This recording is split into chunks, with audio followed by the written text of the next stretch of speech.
Hi everyone, thank you so much for clicking on this video. I am Abby. My group mates and I, we are fourth-year psychology students in New Era University.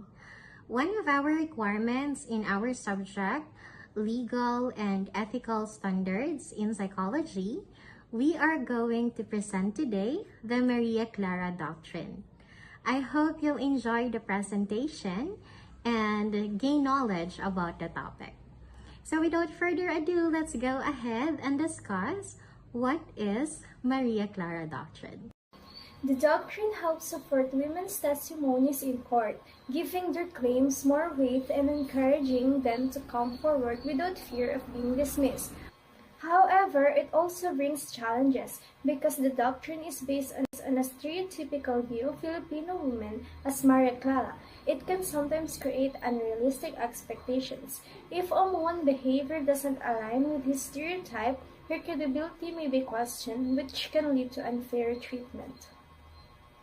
As we continue for the discussion of Maria Clara Doctrine, there are rights of women have been harmed due to this doctrine. This Maria Clara Doctrine is a traditional Filipino moral system that enforces discriminatory gender stereotypes.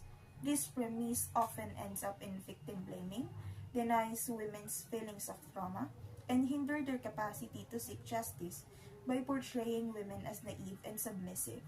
Although victims' credibility is often questioned and they are unjustly given the burden of evidence, it can also result in biased judicial procedures.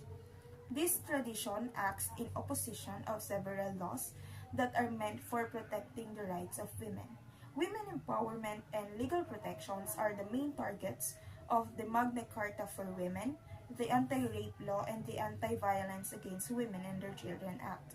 However, by preventing victims from exposing abuse, making it more difficult for authorities, for officials, to delve into and execute crimes, and eventually sustaining a culture of impunity. The Maria Clara Doctrine hindered these attempts at justice. The Maria Clara Doctrine, based on stereotypes of women's modesty and innocence, has long influenced how courts in the Philippines view women's testimony, especially in sexual violence cases.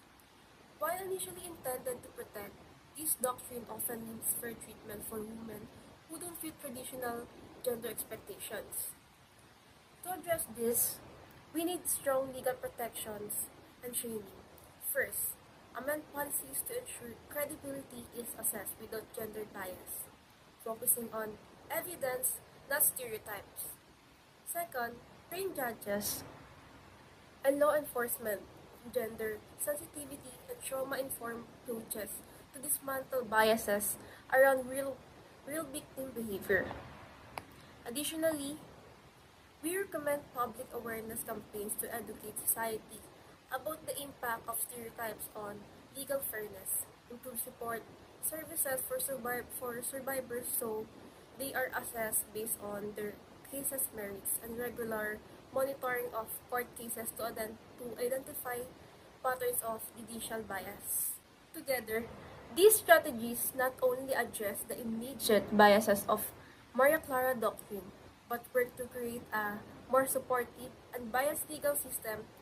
It is a step toward ensuring that women are treated equitably and that justice is truly impartial.